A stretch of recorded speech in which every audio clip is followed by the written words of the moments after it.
ఇల్లు, ఇంట్లోని వస్తువులను శుభ్రంగా ఉంచుకోవడం చాలా పెద్ద పని. ఇప్పుడు మనమున్న ఆధునిక సమాజంలో ఇంట్లో వాడుకునేందుకు ఎన్నో రకాల సౌకర్యవంతమైన వస్తువులు, వసతులు మనకు అందుబాటులో ఉంటున్నాయి. వాటన్నిటినీ శుభ్రంగా ఉంచకపోతే వాటి ద్వారా రోగకారక క్రిములు మనల్ని చేరే ప్రమాదం ఉంటుంది.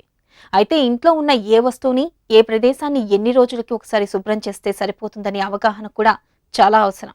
ఆ వివరాలు ఇప్పుడు తెలుసుకుందాం.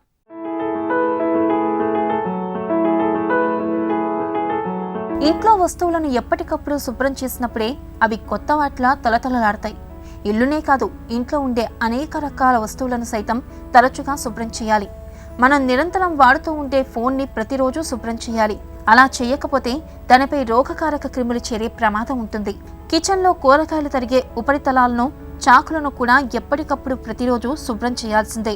డష్ వాషర్ని వాడేవారు నెలకోసారి బేకింగ్ సోడా, వైట్ వెనిగర్తో దాన్ని శుభ్రం చేసుకోవాలి.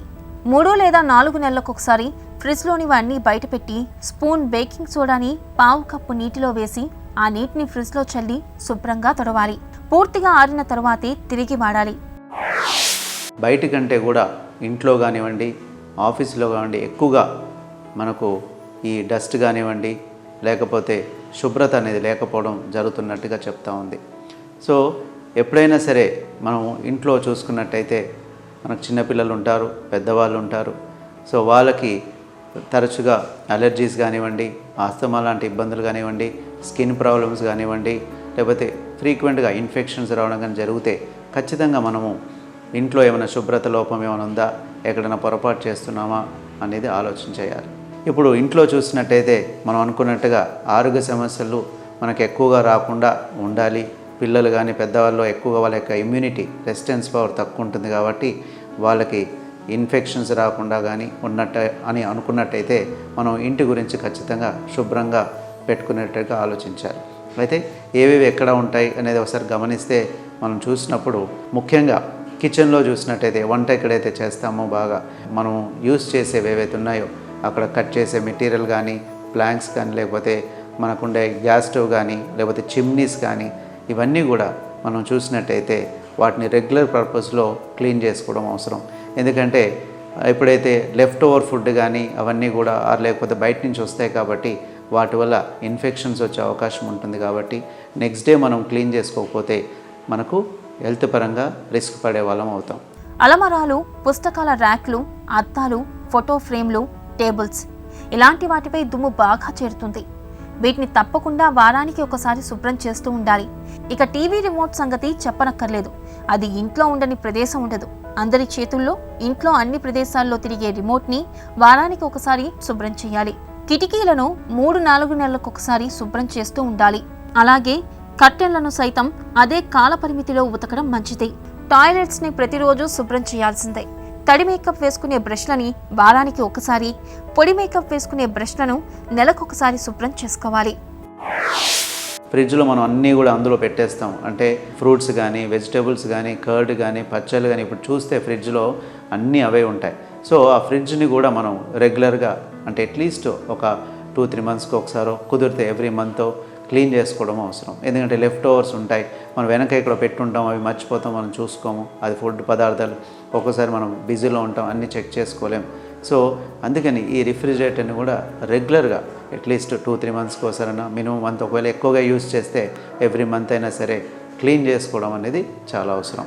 బెడ్రూమ్లో చూసినట్టయితే ఎస్పెషలీ ఈ యొక్క కర్టెన్స్ కానివ్వండి, కార్పెట్స్ కానివ్వండి, అలాగే బెడ్షీట్స్ ఇవన్నీ చూసినట్టయితే అట్లీస్ట్ 2-3 డేస్కి ఒకసారన్నా అట్లీస్ట్ వీక్లీ ఒకసారన్నా మార్చుకోవడం అవసరం. ముఖ్యంగా ఏదైతే పెట్ యానిమల్స్ కానీ, పెట్ డాగ్స్ ఉంటే ఇంకా ఫ్రీక్వెంట్గా క్లీన్ చేసుకోవడం అవసరం. ఎందుకంటే అందులో ఉండే డస్ట్ కానీ, లేకపోతే ఈ ఇన్సెక్ట్స్ కానీ, ఫంగస్ కానీ, ఇవన్నీ కూడా మనకు ఖచ్చితంగా అలర్జీస్ కానీ, ఇన్ఫెక్షన్స్ వచ్చే అవకాశం ఉంటుంది. కాబట్టి సో ఈ కర్టెన్స్, లేకపోతే ఈ కార్పెట్స్ ఇవన్నీ కూడా క్లీన్గా పెట్టుకోవడం అవసరం. ఈ బాత్రూమ్ అనేది మనం రెగ్యులర్గా యూజ్ చేస్తుంటాం. టాయిలెట్స్ అనేవి పిల్లలు కానీ, పెద్దవాళ్ళు కానీ, సో ఈ బ్రష్ లాంటివి కానీ లేకపోతే క్లీన్ చేసుకోవడము, లేకపోతే అక్కడ మన అందులో ఉండే వాష్ బేసిన్స్ కానీ, కమోడ్స్ కానీ అన్నీ ప్రాపర్గా క్లీన్గా పెట్టుకోవడం అవసరం. లేదంటే మనకు ఈ తేమ వల్ల ఫంగల్ ఇన్ఫెక్షన్స్ ఇవన్నీ కూడా వచ్చే అవకాశం ఉంటుంది. పరుపులను సంవత్సరానికి 2 సార్లు శుభ్రం చేయాలి. ఎయిర్ కండిషనర్లోని ఫిల్టర్లను నెలకొకసారి శుభ్రం చేయడం మంచిది. ఇది అది అని కాదు, ఇంట్లో ఉపయోగించే ప్రతి వస్తువుని ఎప్పటికప్పుడు దుమ్ము ధూళి సూక్ష్మక్రిములు చేరకుండా శుభ్రం చేస్తూ ఉండాలి. కిచెన్, బాత్రూమ్ వంటివి శుభ్రంగా లేకపోతే రోగకారక బ్యాక్టీరియా చేరే ప్రమాదం ఉంటుంది. అలాగే ఇంట్లో దుమ్ము ధూళిని నిర్లక్ష్యం చేస్తే శ్వాస సంబంధమైన సమస్యలు, కళ్ళు, గొంతు, చర్మం ఇబ్బందులకు గురికావడం జరుగుతుంది. ఇంట్లో వస్తువులను బట్టి, వాటిని వాడే విధానాలను బట్టి వాటిపై దుమ్ము, బ్యాక్టీరియా వంటివి చేరవచ్చు. మనం నివసిస్తున్న ప్రదేశాలు, మనం వినియోగిస్తున్న వస్తువులు అన్నింటా రోగకారక క్రిములు చేరే ప్రమాదం ఉంటుంది. ఇంటి నిండా ఆధునిక వస్తు సామాగ్రిని అమర్చుకున్న వారు వాటి శుభ్రత విషయంలో మరింత జాగ్రత్తగా ఉండాలి. కిచెన్లో, హాల్లో, పిల్లల గదుల్లో, బాత్రూంలో, బెడ్రూమ్లలో అన్నింటా తరచుగా శుభ్రం చేయాల్సిన వస్తువులు, ప్రదేశాలు ఎన్నో ఉంటాయి. అన్నీ ఒకేసారి కాకుండా ప్రణాళికబద్ధంగా ఒక్కోదానికి ఒక్కో సమయం కేటాయించుకుంటే శుభ్రం చేయడం తేలికవుతుంది, మర్చిపోవడం ఉండదు.